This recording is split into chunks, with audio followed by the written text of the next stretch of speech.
कोई बात नहीं, आगे तो ऐसे करता हूँ नहीं आ जाता इधर को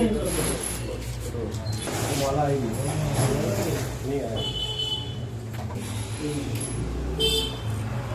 लोक बंधु पार्टी की बात करें तो आज स्थापना दिवस मनाया गया। इनके पूरे पदाधिकारी यहाँ पर मौजूद है, राष्ट्रीय का टीम यहाँ पर मौजूद है। राष्ट्रीय अध्यक्ष हमारे बीच में अविनाश सिंह जी। अविनाश जी, बहुत बहुत शुभकामनाएं आपकी पार्टी का स्थापना दिवस। धन्यवाद। बिल्कुल। और आज हमारी पार्टी का ये तीसरा स्थापना दिवस मनाया जा रहा है।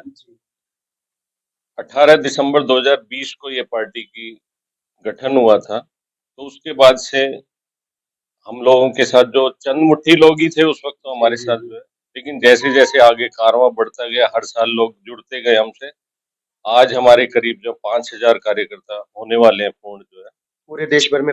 हाँ, पूरे देश में अभी 5000 के करीब हो गए हैं। मतलब बहुत जल्द इससे भी आगे कारवां बढ़ेगा। उम्मीद तो है कि 10,000 हम जो है अगले 2024 मार्च अप्रैल तक हम कंप्लीट कर लेंगे। अविनाश जी, अपनी पार्टी का मोटो? हमारे पार्टी का मोटो है कि हम लोग बिल्कुल जो है मतलब जैसे कि हमारी पार्टी का नाम है लोक बंधु पार्टी, तो वो राजनारायण जी थे, स्वर्गीय राजनारायण जी, तो उन्हीं का उपनाम से हमने ये पार्टी का गठन किया था। जो उनकी विचारधारा थी, हम उसी विचारधारा पे लोग जो है समानता लोगों में, हम कोई गरीब अमीर और वो नहीं देखते कि भाई ये इंडस्ट्रियलिस्ट है तो हम इसको मौका दें पार्टी में।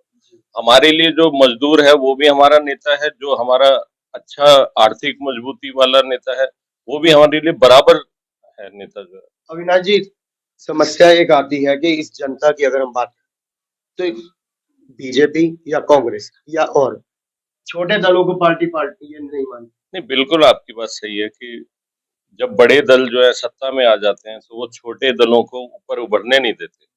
लेकिन फिर भी कुछ दल हैं ऐसे जिन्होंने एक उदाहरण सेट किया है।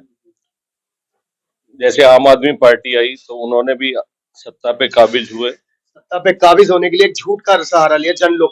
हाँ, झूठ बोला उन्होंने, उनको भी धोखा दिया, अन्ना जी को भी धोखा दिया। उनके सहारे ही रामलीला मैदान से शुरू हुआ वो सफर, और आज जो है आपको पता है कि कितने नेता उनके जेल के अंदर हैं जो है, और कितने जाने वाले, और हो सकता है आने वाले समय में और भी नेताओं का नंबर लगे आम आदमी पार्टी से। लेकिन क्या है, मैं तो अपनी पार्टी की बात करूंगा।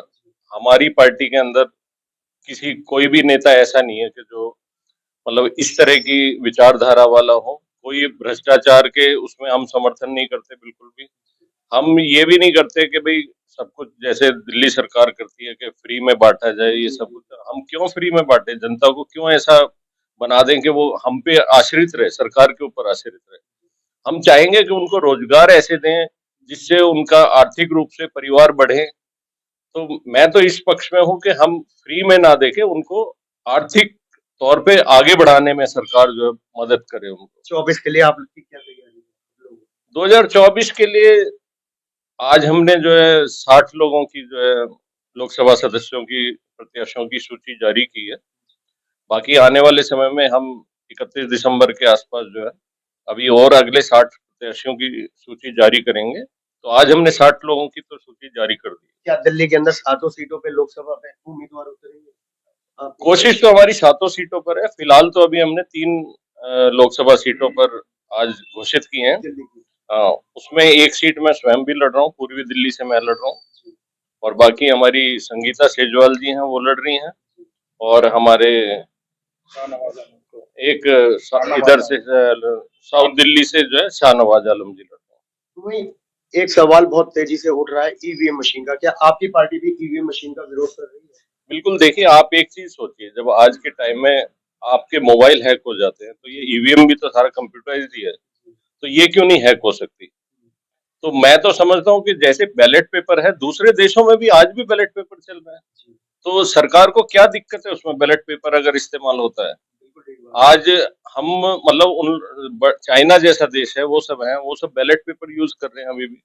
तो यहाँ पर अगर सरकार को लगता है लोगों के बीच इसको लेके वो संशय है कि जो है भाई इससे कुछ गड़बड़ हो सकती है, तो सरकार को इस व्यवस्था को खत्म करे, जिसमें लोगों की जनरल राय है उसको माने। क्योंकि अगर ईवीएम में मशीन में मोदी सरकार की हवा है तो बैलेट पे भी हवा होगी। नहीं, देखिए ये नहीं कह सकते कि, क्योंकि जहां पर बैलेट पेपर से कम ये तो साफ रहेगा ना जनता को और पार्टियों को भी कि हाँ जनता हमारे साथ है नहीं है, ये क्लियर हो जाएगा। उसमें कम से कम वो हैकिंग वाला वो संशय वाला हाँ हैकिंग वाला वो नहीं माइंड में रहेगा कि दूसरी पार्टी वाले कहते हैं अगर एक पार्टी जीत जाती है अरे ये तो हैक किया होगा। और कुछ जगह ये बैलेट मशीन पकड़ी जाती हैं तो फिर पता भी चलता है कि वो गाड़ियों में बैलेट ये जा रही थी मशीन, ईवीएम मशीन। जितेंद्र सहजवाल जी, क्या स्थापना दिवस पर क्या शुभकामनाएं देंगे? मैं सभी अपने जो है देशवासियों को, अपनी पार्टी के कार्यकर्ताओं को और अपनी पार्टी के सदस्यों को बहुत बहुत हार्दिक बधाई देता हूं कि आज हम तीसरा स्थापना दिवस मना रहे हैं। जो कार्यकर्ता यहाँ उपस्थित आए उन्हें भी शुभकामनाएं और जो किसी वजह से नहीं आ पाए उन्हें भी शुभकामनाएं। और उनकी तरफ से मैं भी जो है आमंत्रित कर रहा हूँ शुभकामनाएं, सुबह से व्हाट्सएप वगैरह पे सभी से आमंत्रित कर रहा हूँ शुभकामनाएं। आज सभी खुश हैं कि अपना तीसरा स्थापना दिवस हो रहा है और आज इस स्थापना दिवस के अवसर पर राष्ट्रीय अध्यक्ष जी ने 60 प्रत्याशियों की सूची जारी करी है, लोकसभा प्रत्याशियों की 15 राज्यों से। हाँ, 15 राज्यों से हमारी 60 मिला के 24 के लिए कमर कस ली है। हाँ जी, हाँ बिल्कुल कस रही है। दूसरी सूची हम 31 दिसंबर को जारी करेंगे और तीसरी सूची हम 26 जनवरी को जारी करेंगे। क्या कहेंगे? हाँ, मैं भैयालाल जी उर्फ चुवान बाबू, 31 सुरक्षित लोकसभा हरदोई, राष्ट्रीय प्रचारक लोकबंध पार्टी। मैं आज तीसरे स्थापना दिवस में शामिल हुआ तो मुझे बड़ी खुशी हुई कि हमारे अध्यक्ष साहब ने इस रण जंग की लिए तैयारी में बिगुल बजा दिया और हम यही चाहते थे।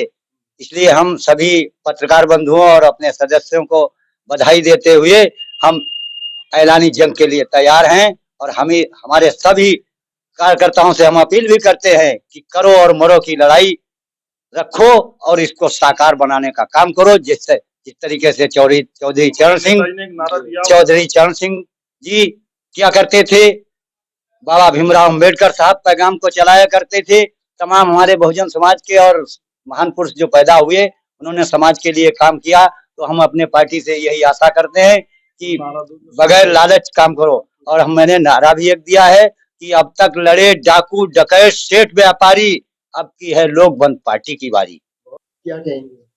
मैं लोकबंधु पार्टी से किसान मोर्चा का राष्ट्रीय अध्यक्ष डॉक्टर वी के तेवतिया। सबसे पहले तो हम एक ही बात कहेंगे कि हमारी जो पार्टी है वो झूठ पर आधारित नहीं है। जैसा कि अभी आप जिक्र कर रहे थे कि मोदी जी भी झूठ बोल के आए, केजरीवाल भी झूठ बोल के आए। हम बिल्कुल यथार्थवादी हैं, जो जमीन पे है हम वही बात करते हैं। और हमारी, जैसा कि मोदी जी ने अभी कहा, भाई 4 जाति हैं, महिला, युवा और जो 4 अभी जो चुनाव के द्वारा उन्होंने बार बार प्रचारित किया, 4 वे नहीं है, 4 हैं किसान जी नहीं, किसान, मजदूर, व्यापारी और कर्मचारी। इन 4 के अंदर पूरा का पूरा हिंदुस्तान, पूरी दुनिया आती है, वो है 4 जाति। मोदी जी तो दुनिया को झूठ बोल के भगा रहे हैं, ऐसा हम नहीं करेंगे। हम यथार्थवादी हैं, हम जमीन। मोदी जी झूठ बोल रहे हैं, बिल्कुल झूठ बोलते हैं। मोदी जी नहीं, पूरी बीजेपी झूठ बोलती है। एक भी काम अगर उन्होंने कोई सही किया हो, केवल 22 तारीख को राम मंदिर का उद्घाटन होने जा रहा है, वो झूठ है। राम मंदिर का तो मोदी जी थोड़ा ही कर रहे हैं, वो तो कोर्ट ने किया है, तब उसके आधार पे। बाकी इन्होंने जो भवन कोर्ट के पीछे भी तो सरकार लगी, तभी तो इसका मतलब ये कहो कि कोर्ट को बंधक बना दिया है मोदी जी ने। इसका मतलब तो ये हुआ कि बंधक बना दिया, जो मोदी जी कहेंगे वो कोर्ट कहेगा। मोदी है तो मुमकिन है ना? मुमकिन कुछ नहीं है। क्या मुमकिन? मोदी है तो गारंटी भी है। किस चीज की गारंटी है? कितने युवाओं को रोजगार मिला? जो काला धंधा वो कितना? मोदी जी कहते हैं आत्मनिर्भर बनो, निर्भर मत बनो। कैसे? तू तो मोदी जी तो अडानी की गोद में जाके बैठ गए, ठीक है। उनको सारे के सारे हिंदुस्तान को बेच के दे दिया और बाकी के जो आत्मनिर्भर बनो, पकौड़े बेचो, क्या करें? मोदी जी की नीति केवल 2 व्यापारियों के मजदूर बनाने की है, पूरे हिंदुस्तान को उनका मजदूर बनाने की नीति है। आने वाले समय में लोकबंधु पार्टी क्या करेगी? लोकबंधु पार्टी राज करेगी हिंदुस्तान पे। आम इंसान का राज होगा हिंदुस्तान पे। क्या ये जनता वोट देगी? क्यों नहीं देगी? जब हमारी नीति उनके हक की होगी, जब हम उनके लिए काम करेंगे तो क्यों नहीं करेगी? हमारा विश्वास करेगी, जनता विश्वास कर रही है तभी। जो हमारे अध्यक्ष जी अभी बता रहे थे 5000 हमारे सदस्य, वे 5000 परिवार हैं और उनके रिश्तेदार, उनके यारे प्यारे वो 5000 नहीं 5 लाख हैं, बहुत बड़े हैं। क्या कहेंगे पार्टी की स्थापना दिवस? तीसरे स्थापना दिवस की मैं हार्दिक शुभकामनाएं अपने साथियों को देता हूं और लोक बंधु सदैव तरक्की करें। मैं यही कहना।